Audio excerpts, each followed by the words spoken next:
আজকে আমরা বিশেষণ পদ সম্পর্কে জানব।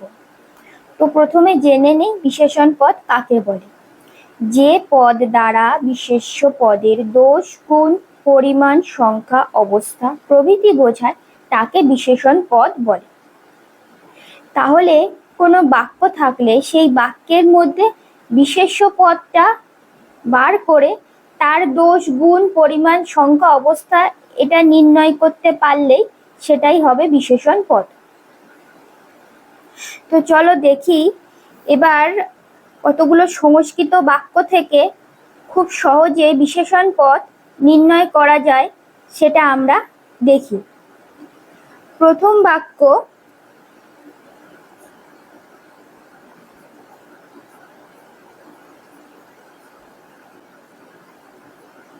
নবানী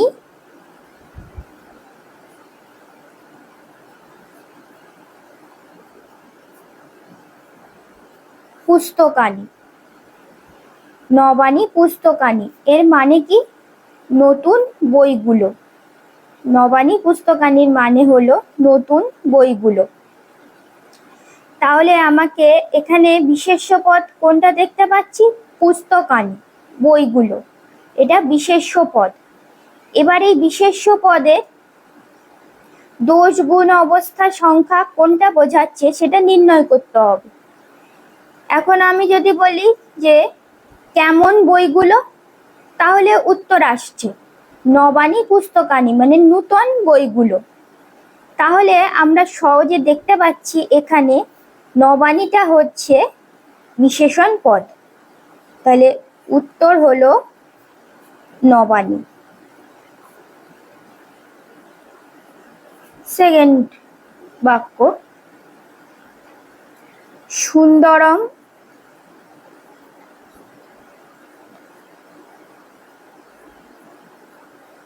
সুন্দরম বদনম। সুন্দরম বদনম এটা মানে হচ্ছে সুন্দর মুখ। বদন মানে মুখ, সুন্দর মুখ। তাহলে এখানে বিশেষ্য কি? বিশেষ্য হচ্ছে বদন। বদনটা হলো বিশেষ্য। এই বিশেষ্যকে আমি প্রশ্ন করব এবার, কেমন বদন? সুন্দর বদন। তাহলে এখানে সুন্দরম হলো বিশেষণ।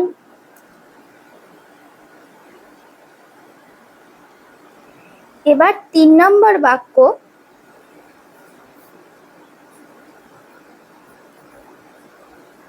প্রিয়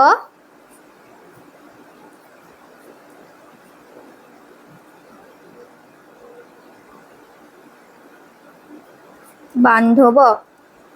প্রিয় বান্ধব মানে হচ্ছে প্রিয় বন্ধুরা বা বন্ধুগণ। তো এখানে বন্ধু এটাই হচ্ছে বিশেষ্য, এই বান্ধব মানে বন্ধুরা এটা হলো বিশেষ্য। তো এই বিশেষ্যকে দিয়ে আমি প্রশ্ন করব, কেমন বন্ধুরা? প্রিয় বন্ধুরা। তাহলে এখানে প্রিয় হয়ে গেল বিশেষণ। 4 নম্বর বাক্য,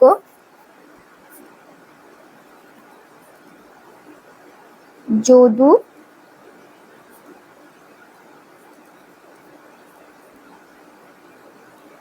দরিদ্র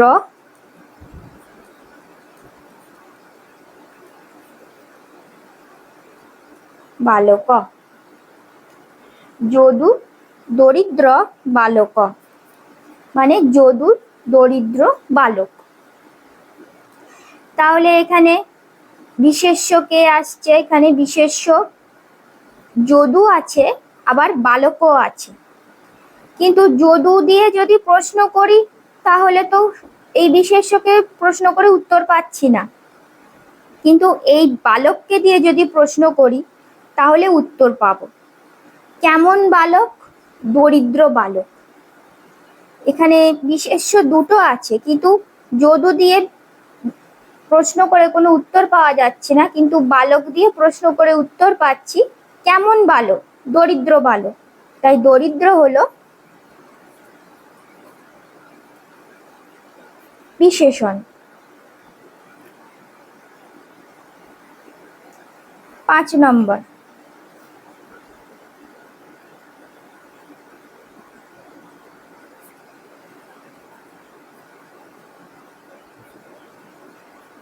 সরল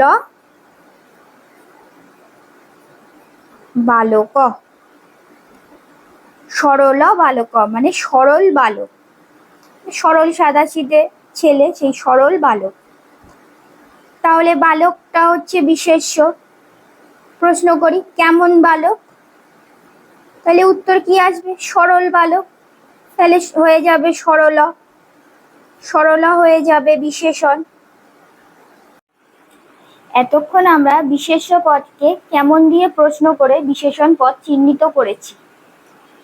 এবারে যেটা দেখব সেটা হলো সংখ্যা, যেটাকে আমরা সংখ্যাবাচক বিশেষণ বলি। যেমন দেখো 6 নম্বর বাক্য, এক চন্দ্র। এক চন্দ্র মানে একটি চাঁদ। এই চাঁদকে যখন আমি প্রশ্ন করি কেমন চাঁদ, তাহলে কিন্তু উত্তর আসছে না এক চন্দ্র। কিন্তু যদি প্রশ্ন করি কটি চাঁদ, তখন উত্তর আসছে যে এক চন্দ্র। তাহলে এখানে এক হয়ে গেল বিশেষণ পদ। চাঁদ হচ্ছে বিশেষ্য, তাকে প্রশ্ন করলাম কটা চাঁদ, তাহলে উত্তর আসলো এক, তাহলে এক হচ্ছে বিশেষণ। 7 নম্বর বাক্য, ষট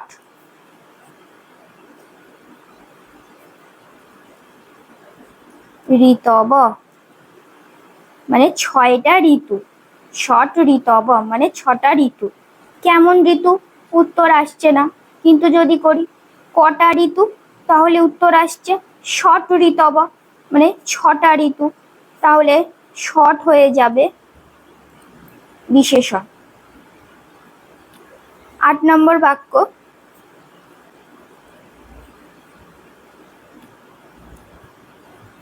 বিদ্যালয়স্য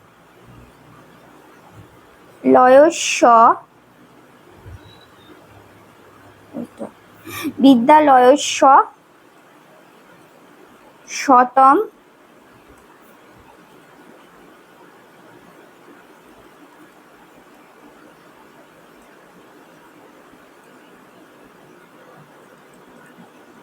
ছাত্রা।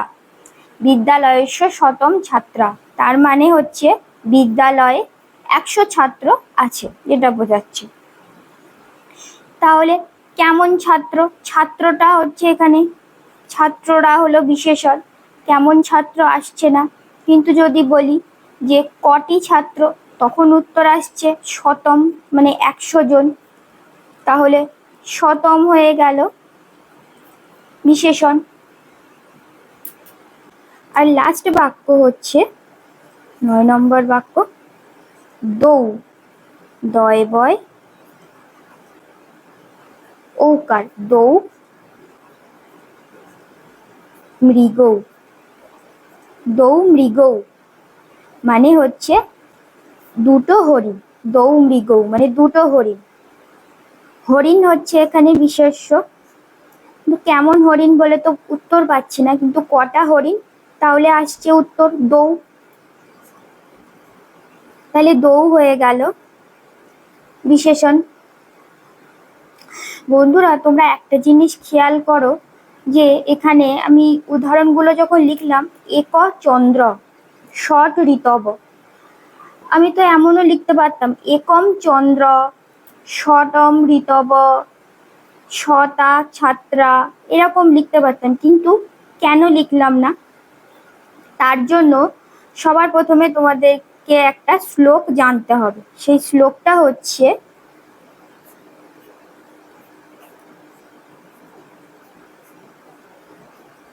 বিশেষস্য হি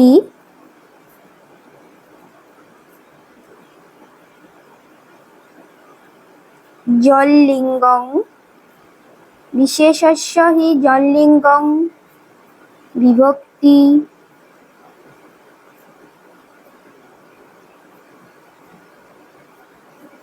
বিভক্তি বচনে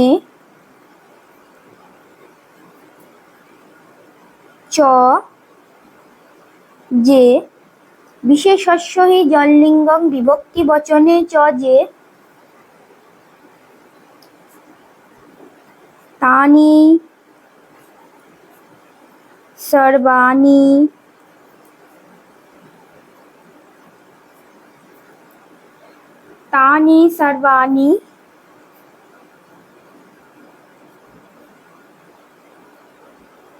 যোজ্যানি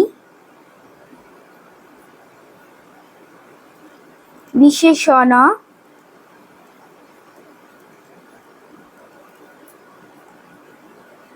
পদে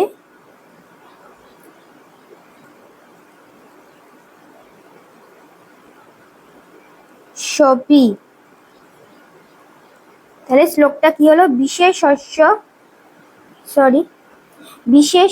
হি জনলিঙ্গং বিভক্তি বচনে চ যে তানি সর্বাণি যোজ্যানি বিশেষণ পদের সপি।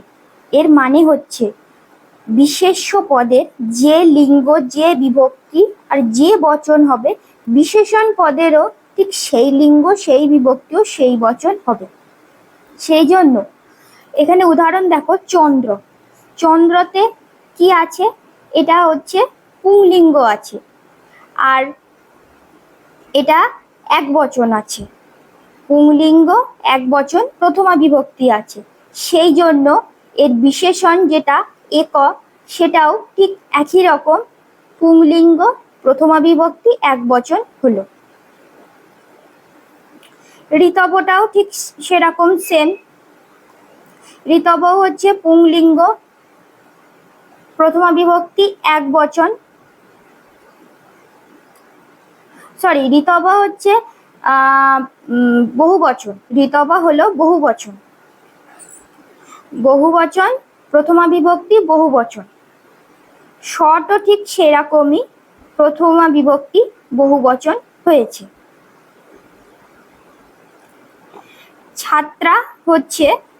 ছাত্রা হলো বহু বচনে প্রথমা বিভক্তি বহু বচন পুংলিঙ্গ, সেই অনুযায়ী বিশেষণটাও ঠিক সেরকমই হয়েছে, প্রথমা বিভক্তি বহু বচন পুংলিঙ্গ।